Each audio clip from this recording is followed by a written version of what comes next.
Good morning and welcome to The Knowing Show. I am your host, Christene Marie. This morning we are diving into lesson 69 of A Course in Miracles, and we're going to start, as we always do, with a review of the previous lessons.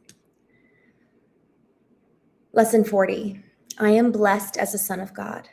Lesson 41, God goes with me wherever I go. Lesson 42, God is my strength, vision is his gift. Lesson 43, God is my source. I cannot see apart from him. Lesson 44, God is the light in which I see. Lesson 45, God is the mind with which I think. Lesson 46, God is the love in which I forgive. Lesson 47, God is the strength in which I trust.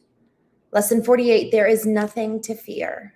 Lesson 49, God's voice speaks to me all through the day. Lesson 50, I am sustained by the love of God. Lesson 61, I am the light of the world. Lesson 62, forgiveness is my function as the light of the world. Lesson 63, the light of the world brings peace to every mind through my forgiveness. Lesson 64, let me not forget my function. Lesson 65, my only function is the one God gave me. Lesson 66, my happiness and my function are one. Lesson 67, God created me like itself. Lesson 68, love holds no grievances. Lesson 69, my grievances hide the light of the world. And this is today's lesson. My grievances hide the light of the world in me.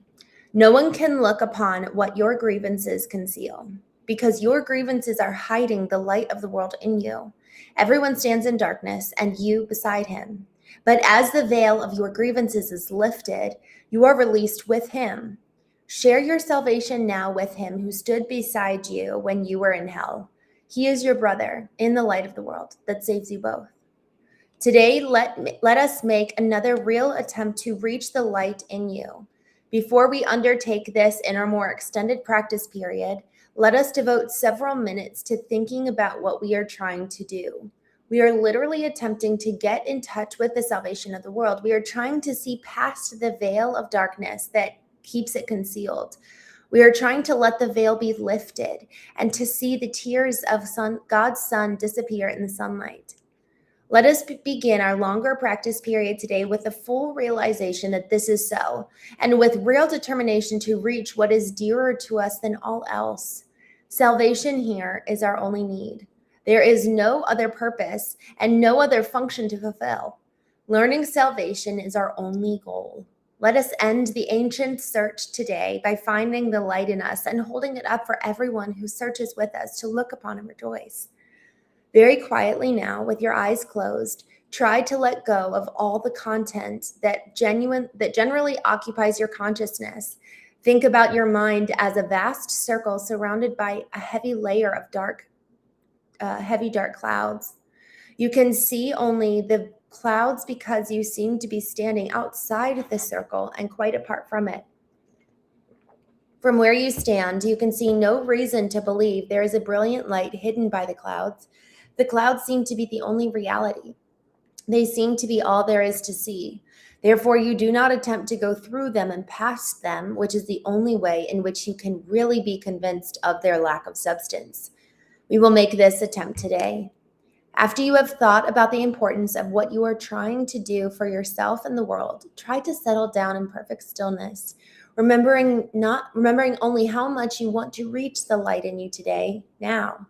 Determined to go past the clouds, reach out and touch them in your mind, brush them aside with your hand, feel them resting on your cheek, forehead, and eyelids as you go through them. Go on, clouds cannot stop you. As you are doing the exercises today, you will begin to feel a sense of being lifted up and carried ahead. Your little effort and small determination call on the power of the universe to help you, and God himself will rise from darkness into light. You are in accord with his will. You cannot fail because your will is his. Have confidence in your Father today and be certain that he has heard you and answered you. You may not recognize his answer yet, but you can indeed be sure that it is given you and that you will receive it. Try as you attempt to go through the clouds to the light to hold this confidence in your mind. Try to remember that you are at last joining your will to God's. Try to keep the thought clearly in mind that what you undertake with God must succeed. Then let the power of God work in you and through you, that his will and yours be done. In the shorter practice periods, which you will want to do as often as possible in the importance of today's idea and your happiness, remind yourself that your grievances are hiding the light of the world from your awareness. Remind yourself that you are not searching for it alone and that you do not know where to look for it, and that you do know where to look for it. Say then, my grievances hide the light of the world in me.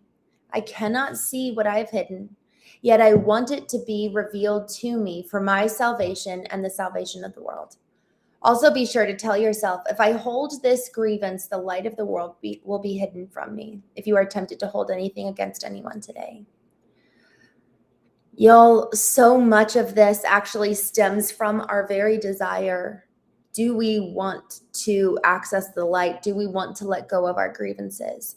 And that's something only you and I can answer. Are we willing to let go? Yesterday on the evening show, we were talking about loving thy neighbor.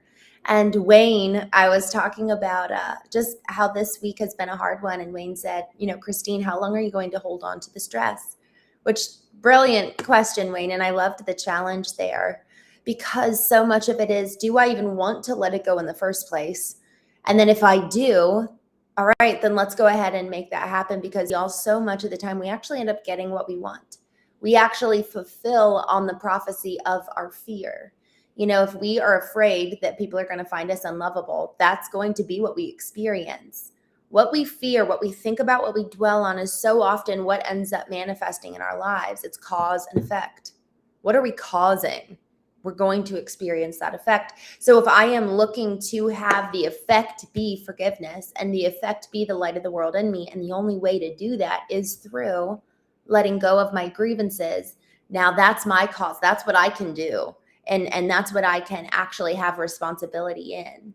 It's really important for us to recognize, okay, these are the things we can control and these are the things we can't.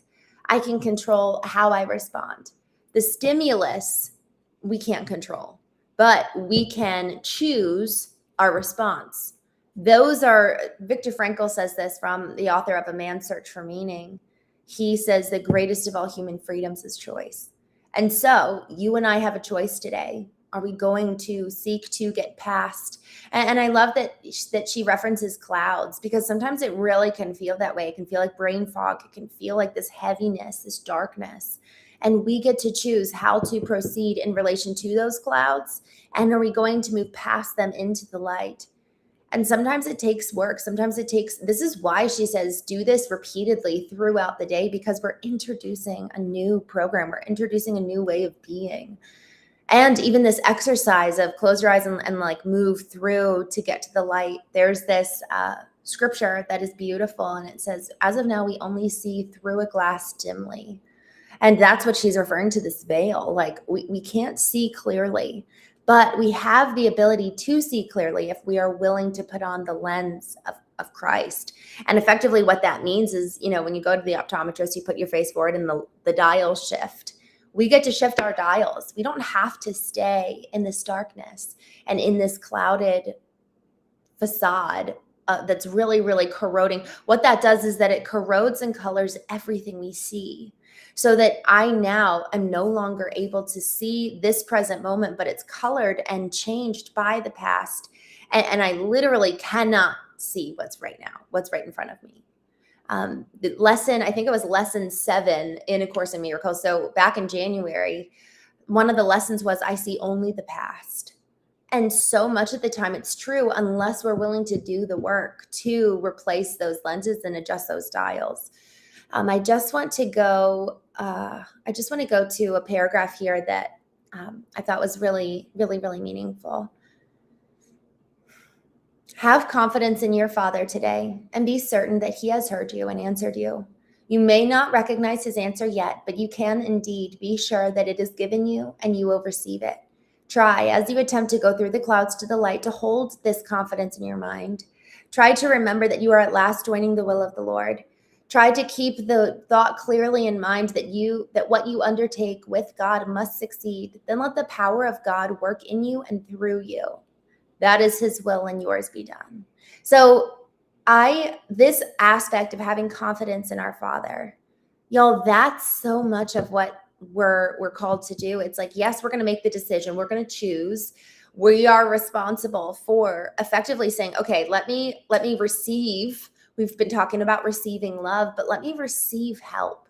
Let me receive help. There's another beautiful scripture, and says he is an ever-present help in times of need. And y'all, and like she says here, we may not recognize what the answer is yet for whatever we've been praying about for a while, but sometimes, and actually most often, the transformation and the growth in us is in between our prayer and the answer. That space and time is where cultivation lies. So we may not experience the answer quickly, but it is in the pouring out of the soul, the pursuit, in the process. There's, that concept of counting it joy when you experience trial. Well, that trial, that is the period of time. That's the space between like the stimulus and response in so many ways. The stimulus, we pray, and before God answers, that space and time is really where we grow. And so if we're trying to rush to get to the answer, we actually might miss the very thing that we had this happen for us. Like, this is for us. And y'all, that's a narrative. This concept of this is for me is so, so helpful in this lesson, in today's lesson, because as we are seeking to let go of grievances, we can with confidence say, this is for me. The grievance was for me. This process is for me. This waiting for the answer is for me. This lesson, my grievances hide the light of the world in me. Me letting go of this grievance not only gets to teach me and cultivate me and strengthen me, but I get to choose to return to my true identity, which is the light of the world. And that's what, as she calls here in A Course in Miracles, is the function of you and me, is to be that light, which is bright and shiny, and it's something beautiful for everybody to behold. And so if we want to walk in the fullness of the function, it is actually important for us to go through the refining process of getting more, like, think of it as we've got this diamond, or you can think of it as the analogy of gold. We've got this precious stone, this precious metal, but there's dross covering it, and there's grime. And so with each time that we enter into the arena, with each time that we actually enter into doing this work of moving past the clouds into the light, that is further perfecting and further shining and further clarifying this precious vessel that is you and me. And thus, as a result, the brighter we shine. So are we willing to go through that process for the sake of the result, for the sake of the outcome, for the sake of shining brightly?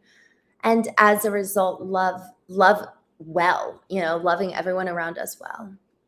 I'm just going to go ahead and jump over here into the chat.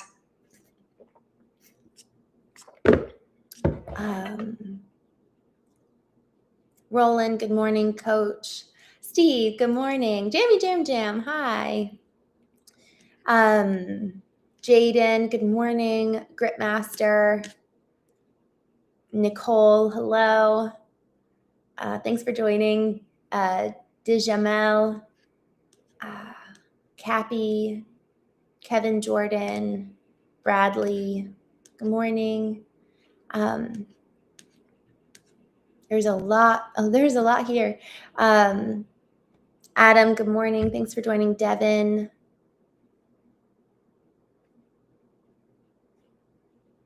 Have met.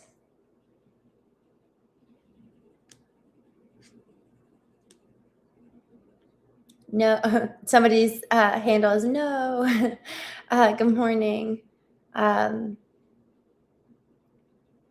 Bill Bub, hello. Rooted in renewal, hello. How do we honestly recognize a grievance we are carrying when sometimes it hides behind what we believe is justified hurt? Man, you came in with the big guns last night and again today. That's such a good question. I actually think that most of the time, grievances are what we believe to be justified hurt. To be honest, that's what that specifically has been something I've needed to and have been contending with over the last couple of days.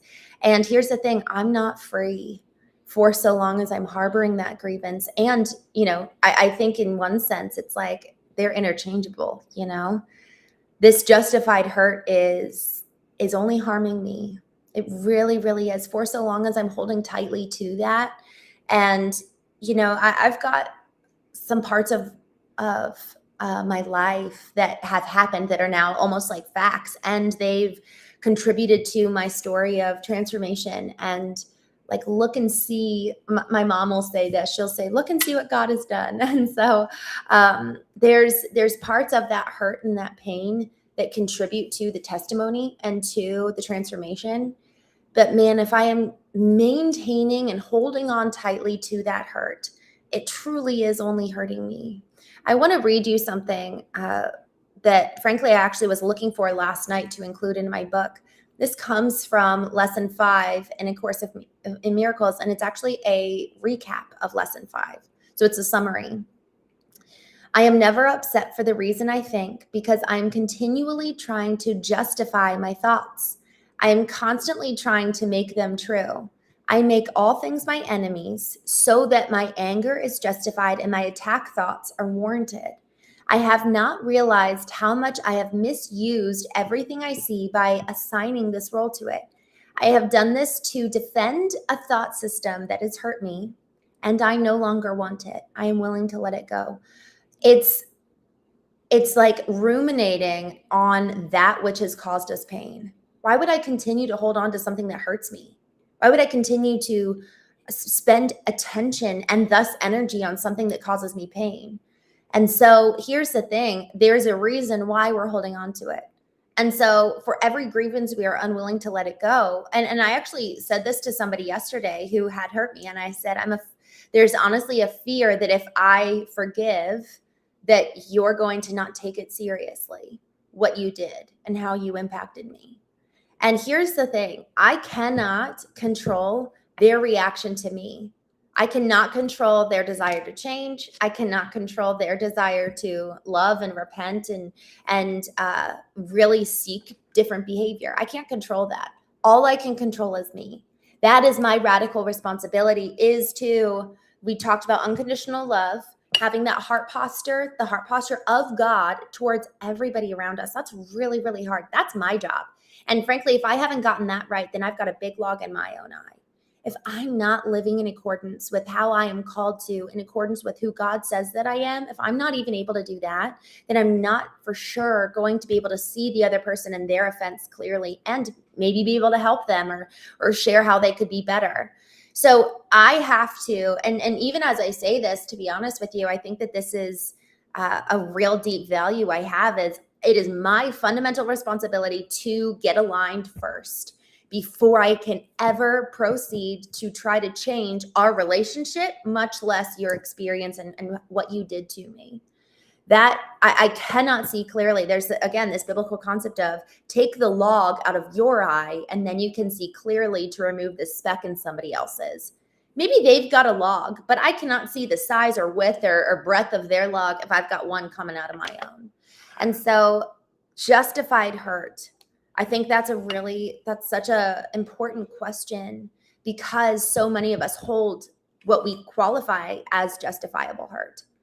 And I think the reality is that, yeah, we probably have a lot of that.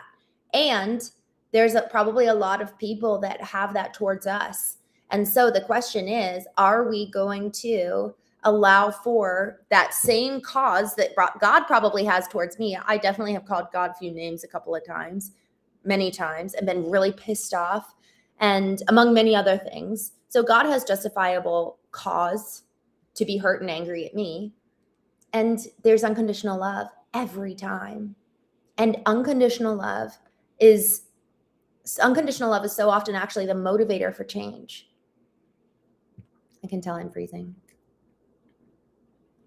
Okay, I think I'm back. Unconditional love is the motivator for change in so many ways when we think of the parent and child relationship. Y'all, so many of the times when we're interacting with somebody else and they're hurting us, we're engaging with the child in them. They're hurt, and hurt people, especially when it's a hurt child. And I I think we've all experienced this. I've been the hurt kid and hurt somebody else, and I've received the hurt from a hurt kid.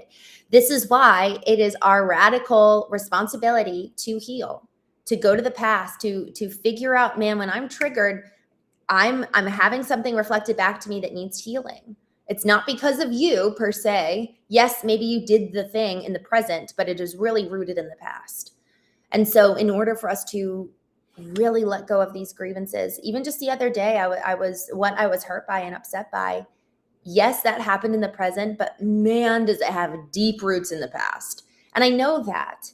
And so for me to it's almost like assigning all the blame and all the anger and all the hurt onto this person here in the present. That's so not fair. That's misattribution. This is where business comes in. Attribution of pain is really, really important. I haven't talked too much about this framework on the Knowing Show, but deep inner work is actually the structure of my book, Knowing. And I'm in the last leg of finishing that, hopefully today. And deep inner work, there's 3 steps to that. And the first one is identifying the source. We have to identify the source. Why am I angry? Why am I hurt? What's going on here? And when we go layers deep, we come to usually a genesis moment in childhood that we haven't assigned attention to, honor to, we haven't listened to what happened in our experience back then. And so because of that, our body is physically reacting so strongly today in response to what happened in the past, because we haven't listened, because we haven't honored the story and the narrative that happened back then. I hope that was helpful. I'm just going to jump back here in the chat. Oh, man in the hat, I accidentally pinned your comment. All people have a log in their eye. Jesus was basically telling us to worry about our own education of God and seek understanding. I love that.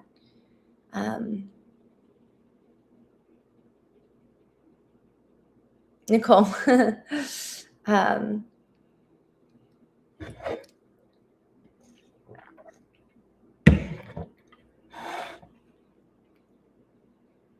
I'm just looking through. Viv. Good morning. All right. Jaden says everybody acted out of anger. My love. Zaza, good morning.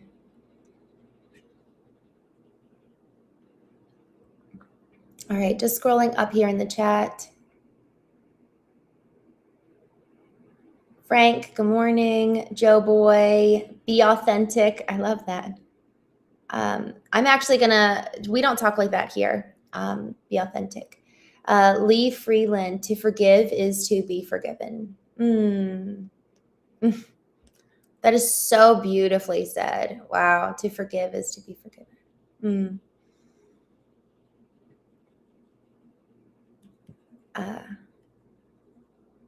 Ibram, good to see you. Nanshi, hello. Gourmez. All right. DC Destroyer. Good morning. Jaden, hello. Thanks for your message. Nicole, she reads, Cap, you owe her an apology. Thanks, Nicole. You're sweet. Oh, I see why you brought that up. That makes sense. Okay, so I'm trying to go back up. I said, okay, Mitch. Mitchell, good morning. Here we go. Rooted in renewal. I'd love to hear, I'm going to scroll back down so that hopefully I can see your comment, but I'd love to hear your thoughts on just what we were kind of chatting about. Old Skies, good morning. All right. Good morning, Brian. I'm glad you're here. Hey, Halsey, what a beautiful name. Halsey says, give honor to whom honor is due, not the past. I love that. Yeah, where are you placing your honor? Hot dog. I love that. Where are you placing your honor? Misappropriated honor. Honestly, what a thought. Where am I placing my honor? I love that question. Honestly, I just got chills. When we really think about some of these things that y'all say in the chat, where are you placing your honor? Are we honoring? And you know what? It reminds me. I was looking into this concept of fearing the Lord.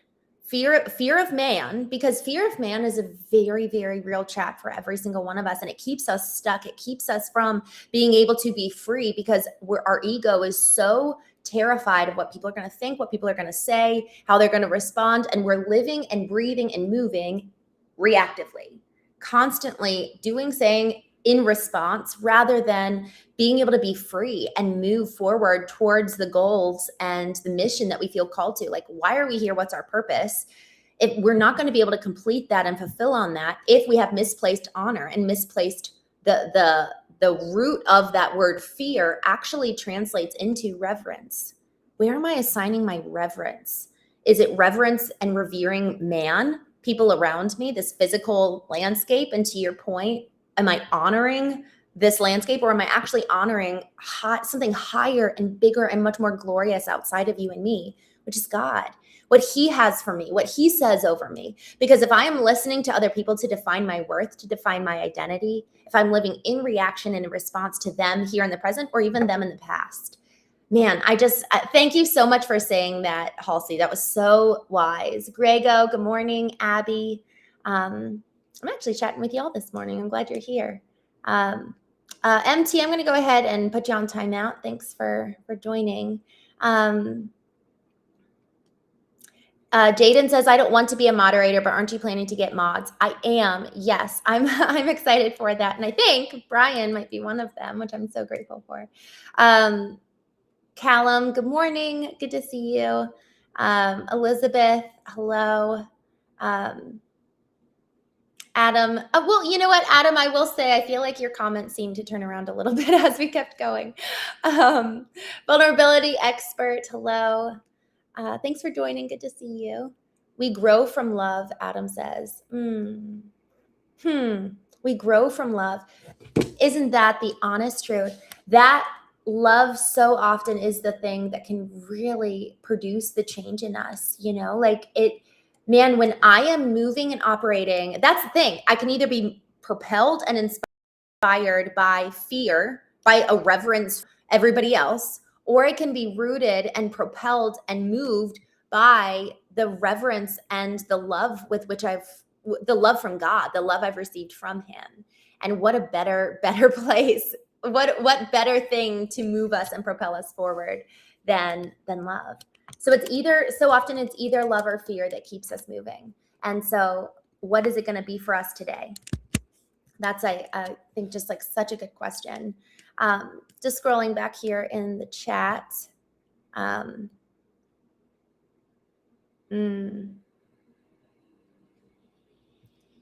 You can't teach someone that doesn't want to learn, Man in the Hat says. Isn't that, man, that's so true. It's really, really so true. And that's why one of the best ways to teach is just by living it.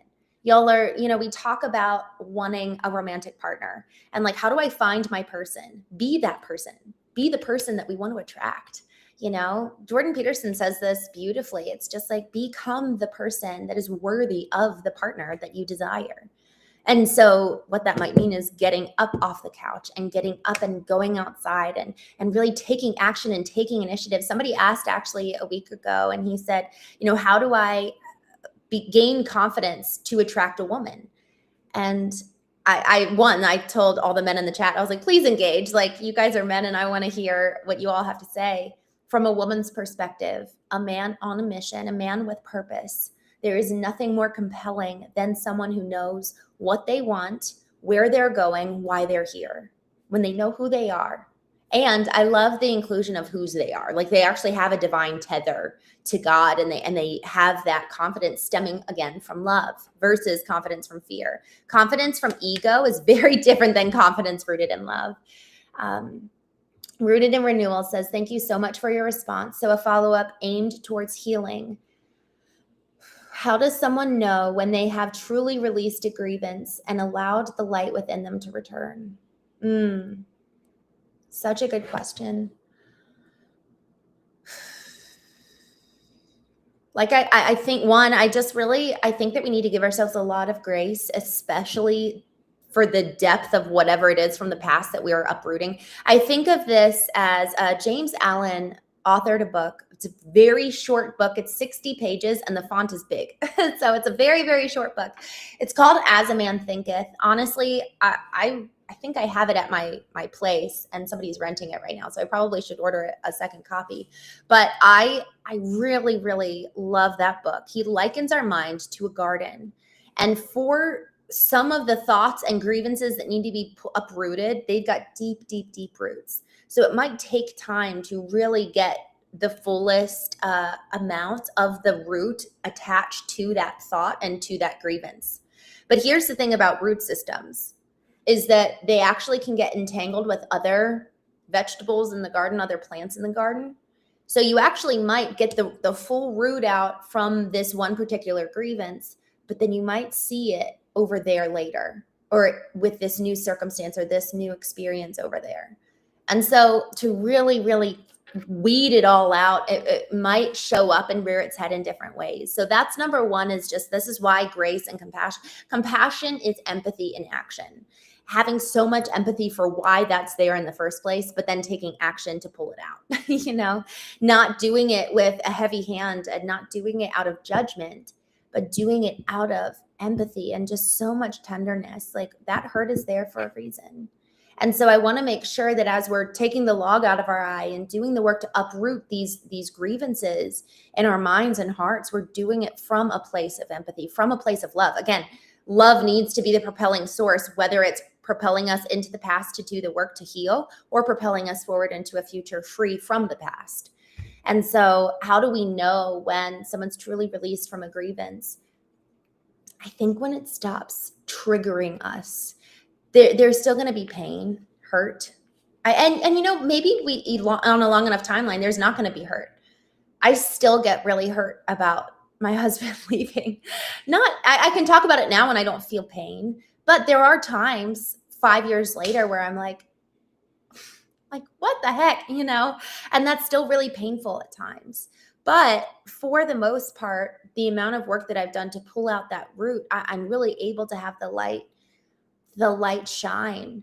And here's the thing, these dark clouds, y'all, if we aren't necessarily able to be in the light, the dark cloud might actually be there because there's another root cause, I'm thinking about this where if we're not shining brightly, it doesn't automatically mean that there's a grievance. Maybe it actually means that we really need to tend to ourselves and take care of ourselves and have some of that TLC, For me, if I'm acting out of a point of grievance, it actually is a reminder for me of, yes, I need to go to the past and uproot that, but I actually also need to go and restore my soul and fill myself with what is more true. So where we're placing our attention is where we're placing our energy.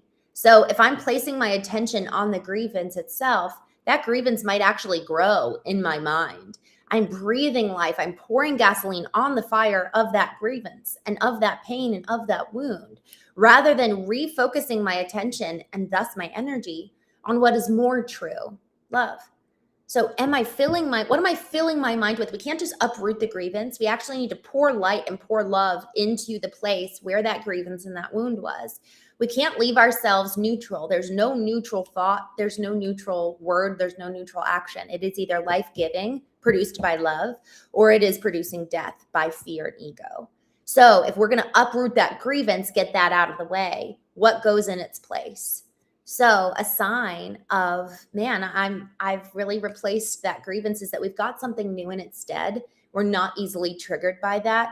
And we are proactively tending to that wound and redirecting the attention and thus our energy. Just scrolling back down here in the chat.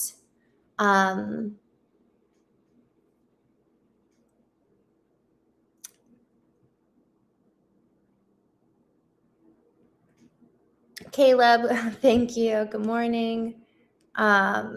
The man in the hat, honor God the Father by the teachings of Jesus. That was the only honor to be had. Yeah. What is your true obligation in this life? Ooh, honestly, I would love to hear everybody's answer to this. What is your true obligation in life?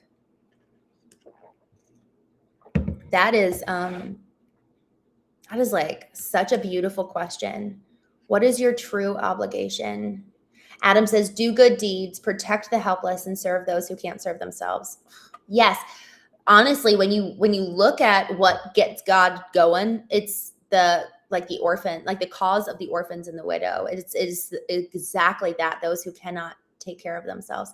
Yo, I love this question. What is your true obligation in this life? And then I do need to hop off here. To survive, Raven says, to survive another day. It's in so many ways, if we're just only able to survive, that's so good. And I think that there's something here, like if that really is it, if we could choose something deeper or more meaningful than mere survival, what would that look like? If you were to be able to choose your own mission and choose something beyond survival, what would that be?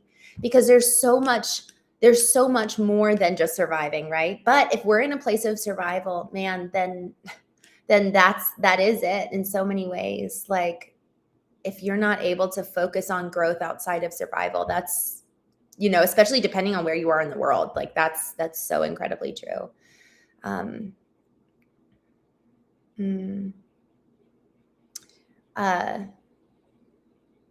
Trade wives be like, it's funny. I think having an assumption like that is really can really cause separation for you and me, rather than being curious about each other. And anytime we assign judgment on somebody, I think it really is dangerous, because now it's your preconceived notions about that person are coloring what could be more true than your judgment about them. So just a comment that could be something that separates you from people. A person's pain becomes a hindrance because an individual will use it as a crutch and an excuse to lash out, in which prevents healing. Such a good point, user.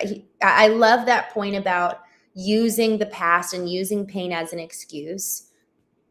I think that is probably one of the most potent things. Are we using pain as an excuse? Are we using it, or are we able to really allow for us to, this is the concept of alchemy, which I just love. I love alchemy, and it's a process of turning lead to gold. And so we have the power to choose. The stimulus comes in, that's lead. We have the power to choose, and then our response can be the very thing that turns it to gold.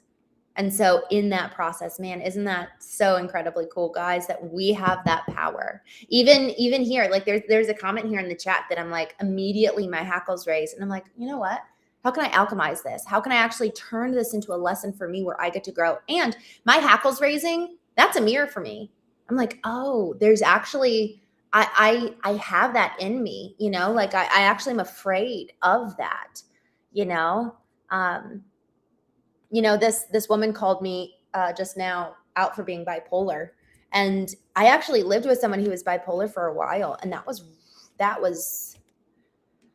really, really painful. And so immediately when she said that, I kind of bristled, and I'm like, oh, look at what's in me, look, there's a response there. So how do I be curious about that response, handle whatever needs to be done, and to your point, user, not use it as an excuse to cause separation and move back and further away and get angry at this person, but rather get curious about what's inside of me. Y'all, unconditional love is that heart posture. It is a internal being mode that mirrors how God views us.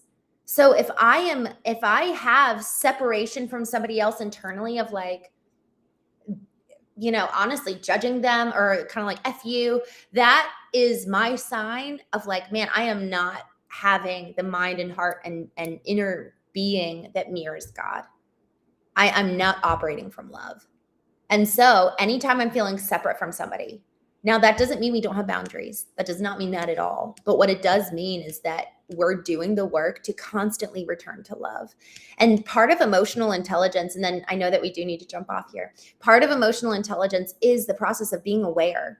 Being aware, it's increasing awareness of like, oh, I'm not in love right now. How do I get back? And knowing how to get back is really, really important. I love that. Rooted in renewal, to live in alignment with truth, love God, love people, and so this is in response to the obligation question, which I loved. To live in alignment with truth, love God, love people, and steward the life and gifts we've been given. Rooted in renewal. I love that word, steward. That is so, so good. How are you stewarding your life? Where are you placing your honor? Y'all, these conversations this morning, so, so, so good. I am so grateful for each one of you guys joining this morning. I feel like I just have been challenged in really good ways and been reminded of truth in so many ways. So thank you all so much for joining. I actually have a knowing show today with somebody at 1:30 p.m. Eastern, and she's from England, which I'm super excited about. And so I'm excited to learn from her and grow, and we'll all grow together. So good morning from Oklahoma, Daniel. Good to see you. Y'all, thank you so much for joining. I hope you all have a wonderful day. I will see you at 1:30 p.m. or tonight at 8:30 p.m. on The Knowing Show. In the meantime, wish me luck. I'm going to go finish my book. Talk soon. Bye.